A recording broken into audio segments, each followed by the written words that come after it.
Welcome to Chapter 11 of Fluid Mechanics 2. Today we shift our focus from internal flows to the fascinating world of external flows, where the interaction between solid bodies and moving fluids leads to two critical forces, drag and lift. Drag is the resistance a body faces while moving through a fluid. It's why race cars are sleek and fish are streamlined. Lift, on the other hand, is the upward force that lets airplanes fly and golf balls curve. In this session, we'll dive into how shape, flow velocity, and surface roughness influence drag. We'll explore how lift is generated not just on wings, but also in everyday designs. This chapter bridges theory with real-world applications, so prepare to see fluid mechanics in action, from engineering designs to natural systems. By the end, you'll not only understand the concepts, you'll also be able to calculate them and design better systems because of them. Let's begin. Introduction to external flow. External flow is all around us, but we often don't see it. It's the wind brushing past a skyscraper, the air slicing around a speeding car, or the water wrapping around a swimmer's body. In fluid mechanics, we define external flow as the movement of a fluid over a solid object that is fully or partially immersed in it. When a solid body interacts with a moving fluid, two primary forces emerge: drag and lift. These aren't just academic concepts. They determine the fuel efficiency of vehicles, the performance of aircraft, and the stability of bridges and buildings. Understanding external flow is about more than equations. It's about predicting how fluids behave in the real world. Why do some shapes experience more resistance than others? What makes a wing generate lift while a flat plate doesn't? In this chapter, we begin answering these questions. 2. Drag and lift. Let's break down the two most important forces in external flow, drag and lift. Drag is the force acting in the direction of the flow. It's the resistance that objects face when they move through a fluid. Whether it's a cyclist battling wind resistance or a truck burning more fuel on the highway, drag is almost always something engineers want to minimize. Lift, on the other hand, acts perpendicular to the flow direction. It's the invisible force that allows planes to fly and race cars to stay glued to the road. Without lift, there's no flight, no gliding, and no aerodynamic control. Both drag and lift don't appear magically. They arise from the pressure forces that push normally on a surface and shear forces that act tangentially. The way these forces are distributed around a body determines whether it experiences more lift or more drag, or a delicate balance of both. In the next slides, we'll dig into what influences these forces and how we can control them through design. 3. Types of drag. When we talk about drag, we're not talking about just one force. We're talking about multiple contributions that combine to resist motion. The first is skin friction drag. This type of drag comes from the frictional forces between the fluid layers and the surface of the object. It's especially significant for streamlined bodies like aircraft wings or fish, where the fluid tends to stay attached to the surface. Then there's pressure drag, also known as form drag. This arises when there's a difference in pressure between the front and back of a body. Think of a truck moving forward. The air piles up in front, but separates and leaves a low-pressure wake behind, pulling the vehicle back. This is the dominant drag in Bluff bodies, objects with broad, flat fronts or abrupt rear ends. Engineers and designers can reduce skin friction drag by using smoother surfaces, while minimizing pressure drag often requires reshaping the body to maintain flow attachment. Both types must be considered to design anything that moves through air or water efficiently. 4. Drag and lift. To quantify how much drag or lift a body experiences in a fluid, We use non-dimensional numbers called the drag coefficient, denoted as CD, and the lift coefficient, CL. These coefficients normalize the force by dynamic pressure and reference area, allowing us to compare the aerodynamic performance of different shapes and conditions. Mathematically, the drag coefficient is defined as CD equals FD divided by 1/2 rho V squared A, and the lift coefficient is CL equals FL divided by 1/2 rho V squared A. Here, FD and FL are the drag and lift forces, rho is the fluid density, V is the free stream velocity, and A is the reference area. These equations revealed that drag and lift depend not just on the shape, but also on how fast the object is moving and the properties of the fluid. That's why engineers often refer to experimentally measured values or computational models when estimating these coefficients for real-world designs. 5. Flow regimes and drag characteristics. To understand drag in external flow, we need to look at the nature of the flow itself. Flow regimes describe how fluid particles behave as they move past a surface. The first regime is laminar flow. It's smooth and predictable, like sheets of fluid sliding over one another. Laminar flow produces less skin friction, but because it stays attached to the surface only briefly, it often leads to early separation, causing a spike in pressure drag. Next comes turbulent flow.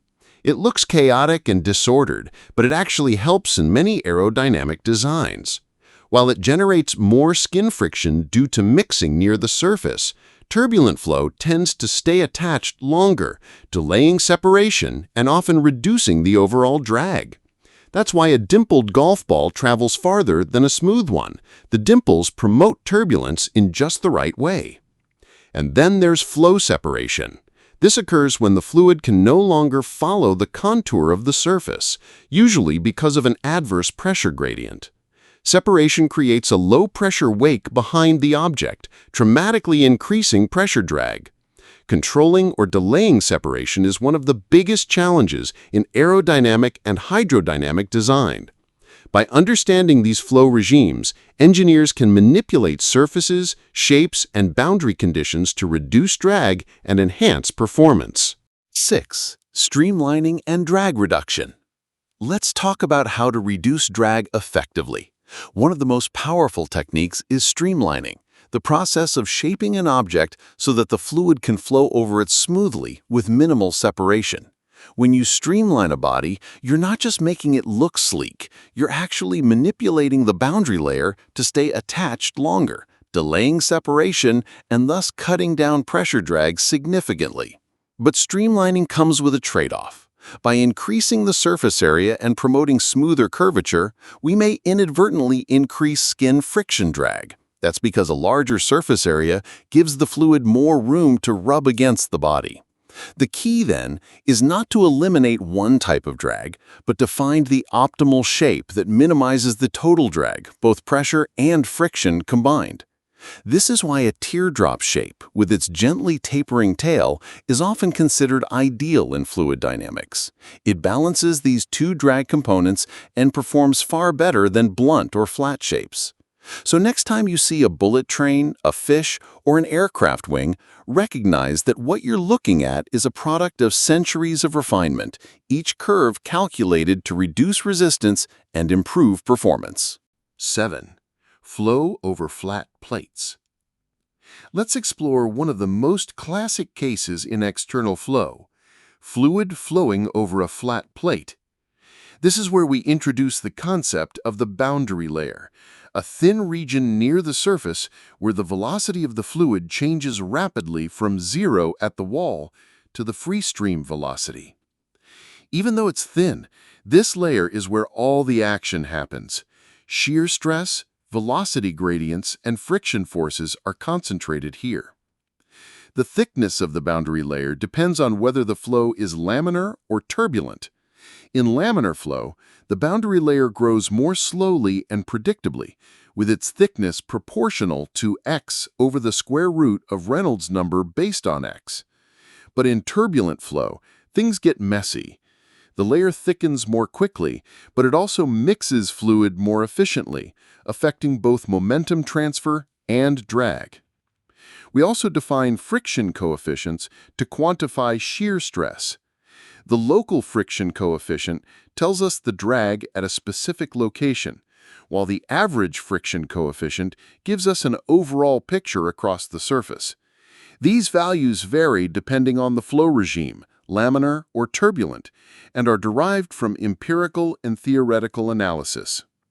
Understanding these values is essential for engineers who want to predict and minimize drag in flat surfaces, like solar panels facing the wind, ship hulls cutting through water, or even the surface of aircraft wings at low angles of attack. 8. Flow over cylinders and spheres. Now let's look at what happens when fluid flows around curved bodies like cylinders and spheres. Unlike flat plates, these shapes face complex flow behavior because of early separation and large wakes, especially at low Reynolds numbers. At low Ray, where flow remains laminar, drag is high because of the large pressure difference between the front and the back of the object. This is dominated by friction drag and early separation. As the Reynolds number increases, the flow becomes turbulent. In this regime, turbulent mixing helps the boundary layer stay attached longer. This delays separation, reduces the wake region, and dramatically lowers the drag. That's why drag coefficients for spheres and cylinders suddenly drop when Reynolds number reaches a critical value, around 2 × 10⁵. This moment is called the critical Reynolds number, and it represents a sudden transition in flow behavior. Interestingly, roughness plays a role too. A rough sphere or cylinder can trigger early transition to turbulence, which actually helps reduce drag by promoting that beneficial boundary layer behavior. This is counterintuitive. Rougher surfaces reducing drag under certain flow conditions, but it's precisely why golf balls have dimples.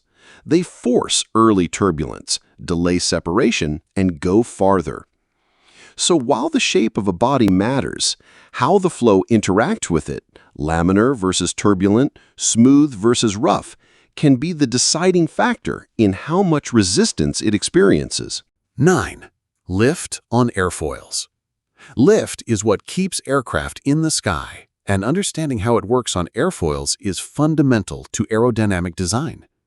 The key mechanism behind lift is the pressure difference between the upper and lower surfaces of a wing.